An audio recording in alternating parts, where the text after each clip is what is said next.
आणि वहिनीचा मठामधला अनुभव बी तसा आहे. कारण तुम्हाला माहिती आहे व्यापारी वर्गातले आहेत आणि दोघं भावांनी कबाड कष्ट करून आपलं संसार थाटलेला आहे.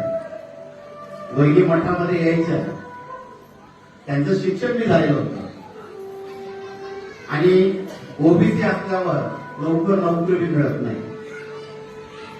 तर त्या मठामध्ये यायच्या आणि जागा निघाल्या होत्या जिल्हा परिषदच्या. त्यावेळेस स्वामींना दर गुरुवारी नारळ ठेवायच्या आणि मनामध्ये स्वामींना सांगत असायच्या की स्वामी महाराज मला जॉब लागला तर बरं होईल.